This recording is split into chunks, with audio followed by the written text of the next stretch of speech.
Bonjour à tous, j'espère que vous allez bien. Donc aujourd'hui, nouvelle vidéo d'analyse fondamentale et technique. Je vais vous présenter Capgemini, société française bien évidemment éligible au PEA, un dividende qui a été versé chaque année depuis 17 ans et on est sur un rendement sur dividende qui tourne aux alentours des 2%. Donc n'hésitez pas à vous abonner à la chaîne, à partager la vidéo, à me lâcher un maximum de likes, ça me ferait très plaisir. Si vous avez des questions, n'hésitez pas aussi à me les mettre en commentaire, je serai ravi de vous répondre. Pour me suivre sur Twitter, le lien est dans la description. Et pour suivre mon PEA long terme de chez Bourse Direct sur Morning, le lien est aussi dans la description. Allez, on passe au sommaire. Donc on commencera avec une rapide présentation de l'entreprise. Après on passera à l'analyse fondamentale avec les ratios financiers que j'aime bien regarder de plus près, son historique des dividendes, ses historiques de compte de résultats, etc. Ensuite on passera à l'analyse technique sur TradingView pour essayer de trouver des zones clés pour pourquoi pas investir sur Capgemini pour le long terme, sans oublier sa droite de régression. Et en conclusion on fera une synthèse de tout ce qu'on aura vu auparavant et je vous dirai vraiment ce que j'en pense de Capgemini. Bien sûr, je ne suis pas un conseiller financier. Mon avis dans cette vidéo ne représente pas un conseil d'investissement. Elle est juste réalisée à but pédagogique. Chaque investisseur doit avoir sa propre stratégie. Investir en bourse représente un risque. Vous êtes le seul responsable de vos achats et ventes d'actions. Donc Capgemini figure parmi les principaux prestataires mondiaux de services liés à l'informatique. L'activité du groupe s'organise autour de 4 pôles. Donc on a la conception, le développement et l'intégration de systèmes. Après on a la prestation d'infogérance et tout ce qui est lié à la gestion d'applications et d'infrastructures. Après on a la prestation de services, de technologie et d'ingénierie. C'est tout ce qui concerne les prestations d'accompagnement et de support des équipes informatiques internes. Et pour finir, on a la prestation de conseil. En ce qui concerne la répartition géographique de leur chiffre d'affaires, donc on a la France avec un peu plus de 19%, Royaume-Uni, Irlande presque 12%, le reste de l'Europe avec un peu plus de 29%, l'Amérique du Nord avec un peu moins de 31%, et pour finir l'Asie-Pacifique, Amérique latine avec 9%. Donc pour conclure sur son métier, c'est Capgemini, c'est pas un créateur de logiciels, c'est pas dans le même domaine que par exemple Dassault Systèmes, c'est plus du service, mais voilà, on voit que c'est un principal prestataire mondiaux, c'est tout ce qui est conseil, transformation digitale, services technologiques entre autres et les services aussi multi-annuels. Donc je pense que c'est intéressant. Étant actionnaire Capgemini, je me dis voilà, il y a encore je pense de belles années devant nous pour tout ce qui est ce genre d'entreprise. Avec sa répartition géographique aussi, j'aime bien. Si on regroupe tout l'Europe avec France, Royaume-Uni et l'Europe, on est à presque 60%. Donc on est quand même bien implanté en Europe, 60%. Amérique du Nord, 30%. Et je pense qu'il y a encore des choses à faire en Asie. Amérique latine, on voit qu'on est à 9%. Donc je pense qu'il y a encore des parts de marché à aller chercher dans ces zones. Voilà, au niveau du métier de Capgemini, qui personnellement j'aime plutôt bien, voilà, Capgemini. Donc passons au petit tableau que j'aime bien vous mettre pour chaque société, les ventes par activité. Là c'est dommage qu'ils aient tout regroupé en fait les domaines de Capgemini. Donc voilà, on voit c'est plus conseil, transformation digitale, services liés à la technologie. Ce qu'on peut remarquer, c'est sa progression d'une année à l'autre. Entre 2021 et 2022, on a eu une progression du chiffre d'affaires de plus de 21%, donc c'est toujours intéressant. Après, ce qui est intéressant, c'est les ventes par région aussi. Quelle région on a la meilleure progression.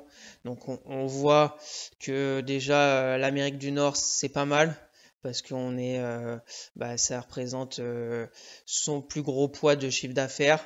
On est à presque 31% du chiffre d'affaires qui est réalisé en Amérique du Nord. Une belle progression de plus de 28% entre 2021 et 2022. On voit que tout ce qui concerne l'Europe, c'est plus faible. On voit la France, c'est 2 fois moins la progression que par exemple l'Amérique du Nord. Voilà, on est à 15% le reste de l'Europe. plus 12% la France, et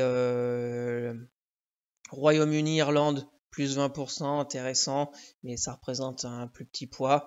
Et ce qui est intéressant, ben, comme je vous l'ai dit, il y a, je pense, des choses à faire en Asie-Pacifique et Amérique latine, parce qu'on a fait une belle progression de presque 40%, mais ça représente que pour le moment 9% du chiffre d'affaires de Capgemini.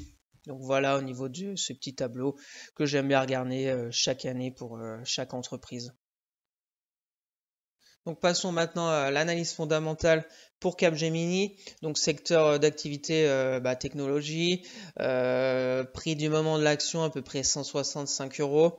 Donc à gauche, l'évolution de leur compte de résultat.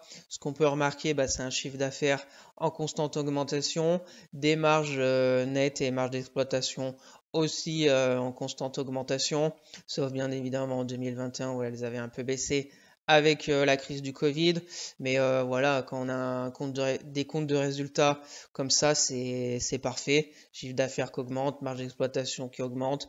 On est aux alentours presque des 14% de marge d'exploitation. Donc c'est intéressant. Les projections pour les années à venir, ça devrait continuer. Mais bien évidemment, c'est des projections. Ça sera intéressant de voir la répercussion des hausses des taux des banques centrales, ce que ça peut donner sur Capgemini avec les résultats déjà du troisième trimestre qui vont arriver, et surtout les résultats annuels de 2023 seront intéressants à surveiller de près. Au niveau du dividende, donc comme je vous l'ai dit, c'est un dividende qui a été versé sans interruption depuis 17 ans.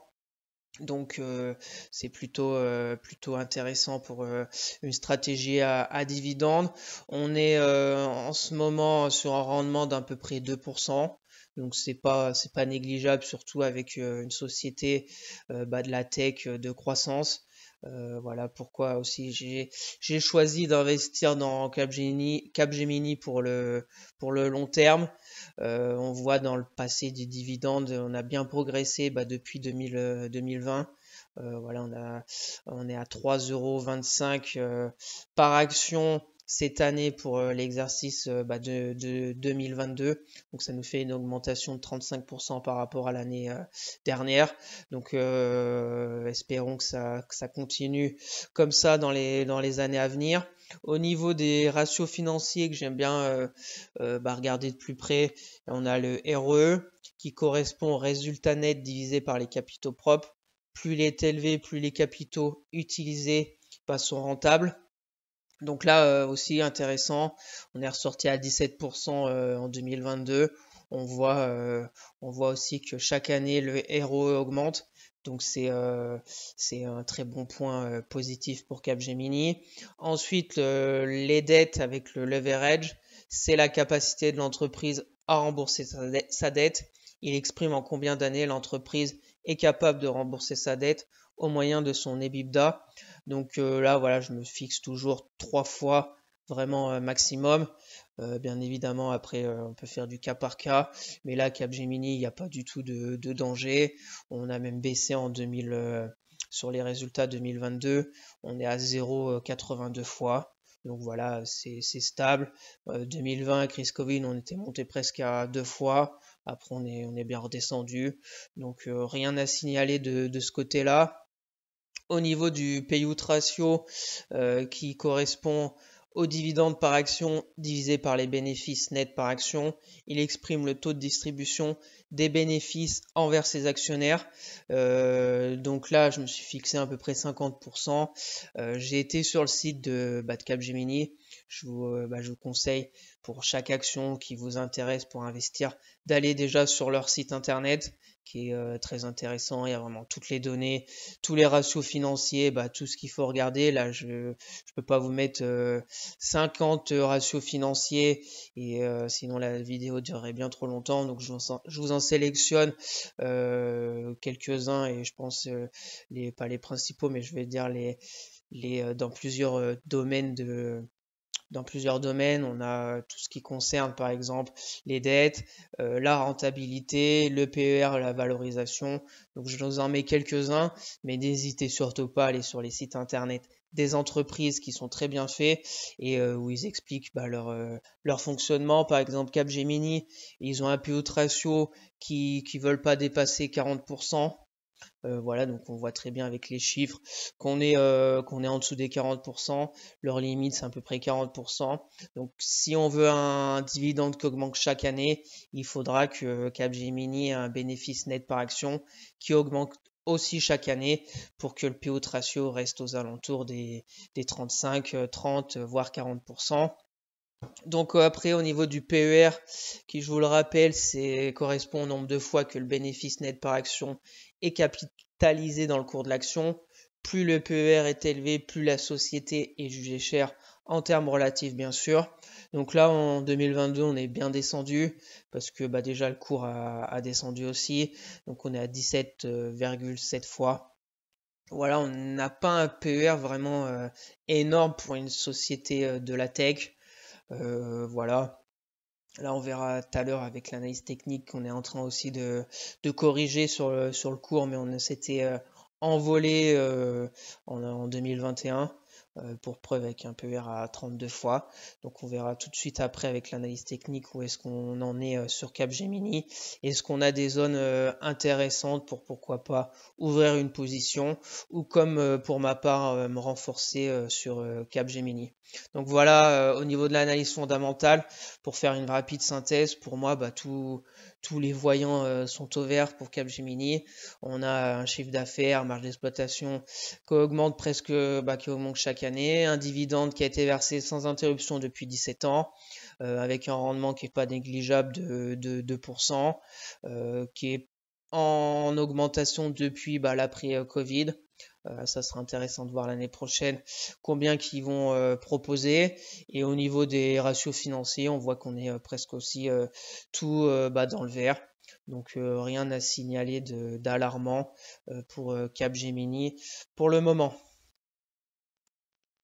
Donc passons à l'analyse technique pour Capgemini sur TradingView comme d'habitude.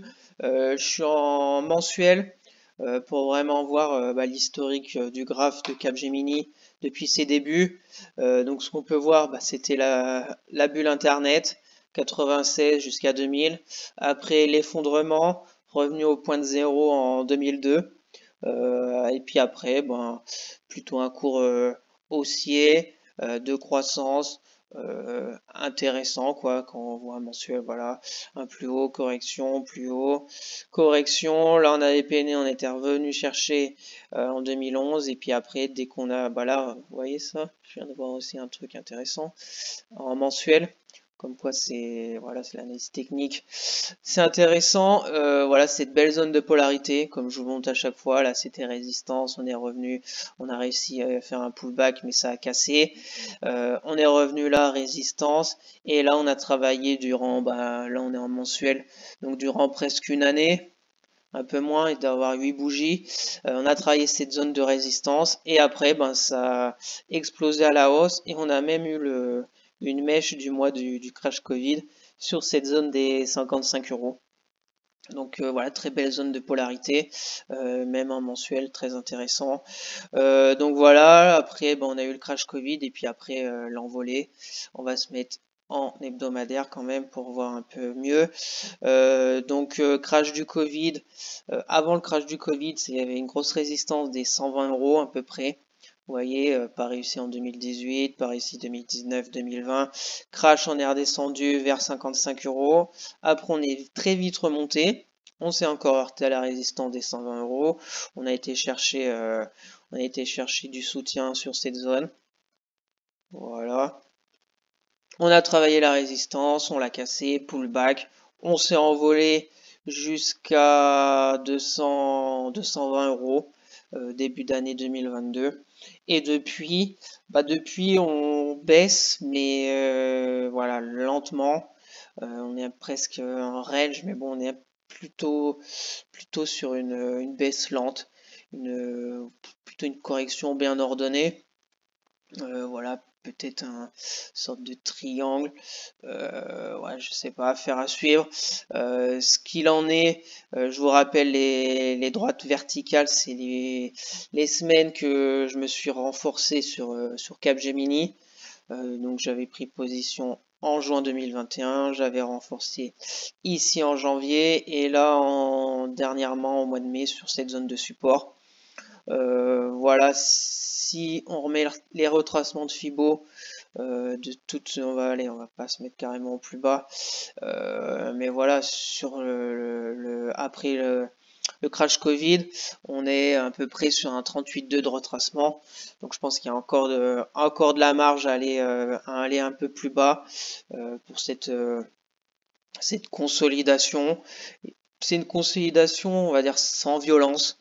On voit bien, il n'y a pas de semaine catastrophique. C'est lent, mais ça baisse. Ça baisse, la tendance est baissière, mais pente légère. J'ai ce petit cercle. Bah, on y revient tout droit là. On va sûrement revenir sur les 153, 154 euros. Grosse zone de support. La moyenne mobile 200 hebdo. Moyenne mobile 200 hebdo, est-ce qu'elle nous a déjà fait un peu ouais, support dynamique ou résistance? Ouais, un peu, mais bon, pas tellement. Ici, on avait fait. Ce qui est sûr, c'est que depuis 2013, on va rarement en dessous. Bien évidemment, le crash du Covid, un peu en 2018, mais depuis, on s'était bien éloigné. Là, on va y revenir, je pense. Donc, première zone qui pourrait être intéressant pour les personnes qui souhaitent commencer à bâtir une position Capgemini pour le long terme. Ce serait pas déconnant de commencer vers les 152, 153 euros. Bien évidemment, si elle revient ici, savoir le contexte.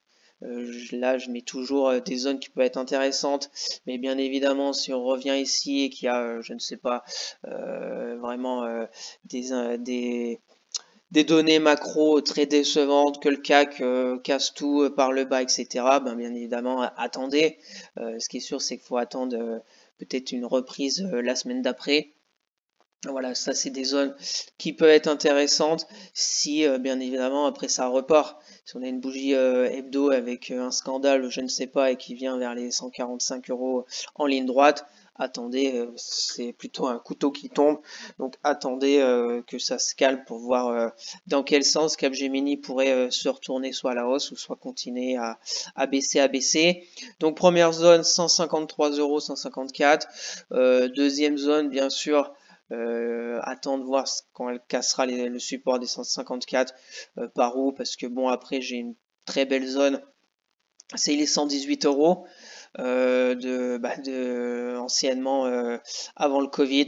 Est-ce qu'on va y revenir? Je ne sais pas, ça ferait quand même encore, ça nous ferait une baisse de presque 30%, 25%. Donc ça voudrait dire que qu'il y a quelque chose qui tourne pas rond dans l'économie et Capgemini plongera vers les 118. On n'y est pas encore. Peut-être qu'il y aura quelque chose entre les deux, voire la congestion qui se fera sous le support. Voilà, peut-être vers les 140. On verra bien ce qui va se passer dans les semaines et mois à venir. A contrario, si par exemple on revient ici et que des bonnes nouvelles arrivent et qu'on casse cette résistance oblique baissière, et ça sera déjà un signe positif d'une relance de Capgemini. Après, on aura bien sûr des obstacles, la résistance des 190, 191 euros, mais bien évidemment, on n'y est pas encore. Je pense qu'on en reparlera parce que je vous la montre tous les mois avec mes vidéos mensuelles du récap de mon PEA à long terme. Et comme j'ai Capgemini en portefeuille, tous les mois je vous en parlerai parce que pour le moment j'ai pas l'intention de vendre mes actions Capgemini. Je crois à la société pour le futur. Donc rien d'alarmant au niveau du graphique. En conclusion, on a eu une envolée vraiment extraordinaire après le crash du Covid. On est en train de corriger cette hausse de... Allez, je ne me mets même pas avec la mèche. Une hausse de 245%. Donc voilà, c'est bien légitime que Capgemini corrige. On est sur une correction d'à peu près 25. Donc on peut aller à plus bas. Affaire à suivre. zone 154, et si ça casse le support, et ben on verra si une congestion se fait avec peut-être une zone vers les 137 euros et plus bas 120 euros. On n'y est pas encore, on aura le temps d'en reparler. Donc passons à la droite de régression pour Capgemini, comme je vous le montre pour chaque société. Donc je vous le rappelle, c'est avec dividendes réinvestis. On est sur une croissance annuelle d'un peu plus de 5%. Donc c'est quand même faible pour une société de la tech. Mais faut pas oublier que la bulle Internet dans les années 2000 nous a fait un cours très très très haut. Donc c'est pour ça que la moyenne est de 5%. Après, voilà, si on avait pris que par exemple de 2005 à maintenant, on serait sur une croissance nettement meilleure, mais voilà, c'est vraiment tout l'historique du cours de Capgemini. Au niveau de sa droite, eh ben, on serait un peu plus haut. On est vers les 160 euros. Sa droite serait vers les 96 euros, donc on est bien élevé. Est-ce qu'on reviendra vers les 96 euros? Je pense pas dans les médias, mais bon, on verra bien. Voilà, après on voit quand même qu'on est des fois bien en dessous de sa droite, qu'on était monté en 2021 bien au-dessus. On est en train de corriger, mais la correction est plutôt, on a vu, légitime. Donc affaire à suivre sur Capgemini. Donc pour conclure sur Capgemini, mon sentiment, bien évidemment j'aime bien la société en étant actionnaire, mais dans son domaine de services liés à l'informatique, voilà, j'aime bien. Vous savez que j'aime bien divertir mes investissements par rapport au domaine d'activité. Donc pour PEA, Action française de la tech, bien évidemment il y a Dassault Systèmes aussi que j'aime bien, qui pourrait être aussi intéressant dans les semaines voire mois à venir. Mais Capgemini, voilà, dans le domaine de la tech, je trouve intéressant. On a vu sa répartition géographique. Donc merci à tous d'avoir suivi cette vidéo, j'espère que ça vous plaît, que je vous fasse des analyses fondamentales et techniques sur plutôt des grosses sociétés éligibles au PEA. Donc n'hésitez pas à vous abonner à la chaîne, à partager la vidéo, à me lâcher un maximum de likes, ça me ferait très plaisir. Si vous avez des questions, mettez-les moi en commentaire, je serai ravi de vous répondre. Si vous voulez me suivre sur Twitter, le lien est dans la description. Pour suivre mon PEA long terme à dividendes de chez Bourse Direct sur Morning, le lien est aussi dans la description. Sur ce, je vous souhaite une bonne fin de semaine et on se retrouvera ce week-end pour une nouvelle vidéo d'analyse graphique. Allez, bye!